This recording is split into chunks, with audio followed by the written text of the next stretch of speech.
Je conteste la version officielle de la mort de mon père. Je la conteste complètement. Je peux très difficilement apporter des preuves de ce que je pense, mais il y a une chose que je sais, c'est que quand il débarque sur cette plage au Mont Saint-Nicolas, il est attendu sur la plage. Il est arrêté en descendant de son bateau. Donc s'il est attendu, c'est que l'information de son débarquement a circulé.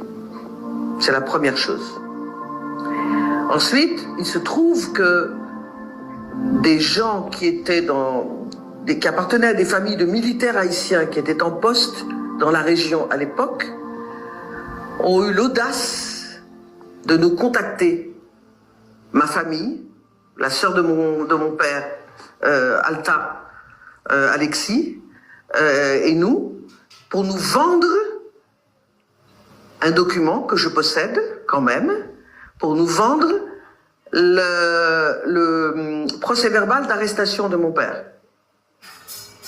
Donc je dispose d'un document que je n'ai jamais produit pour l'instant, qui est le procès-verbal de l'arrestation de mon père, avec la date, l'heure, les noms des gens qui l'ont arrêté sur la plage, les effets personnels qu'il possédait, et je sais qu'il n'est jamais arrivé à Port-au-Prince et qu'il est mort sur place.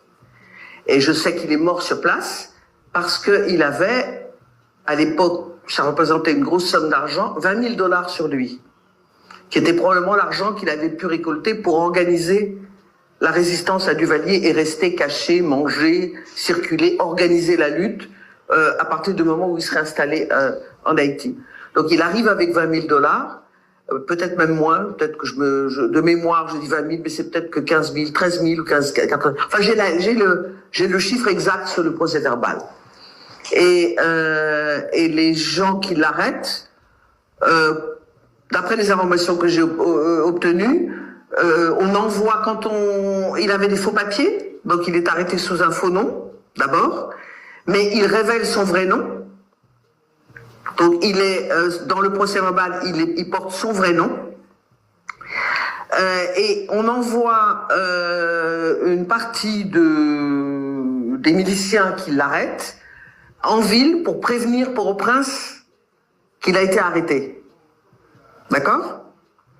Et c'est pendant le temps où on envoie ces gens pour prévenir qu'il a été arrêté à Port-au-Prince que les gens qui le gardent prisonnier le tuent, prennent les 15 000 $ et l'enterrent. Et il a été tué pour son argent. Peut-être même par quelqu'un qui n'avait aucune idée de qui était Jacques-Stéphane Alexis.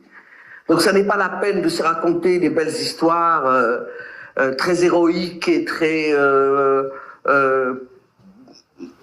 oui, et le mot héroïque, je pense que c'est le mot juste. Ça n'est pas la peine d'aller chercher des histoires héroïques. Je pense que l'histoire de la mort d'Alexis est beaucoup plus banale. Et il est même possible que la personne qui l'a exécuté et qui a enterré son corps savait à peine qui il était.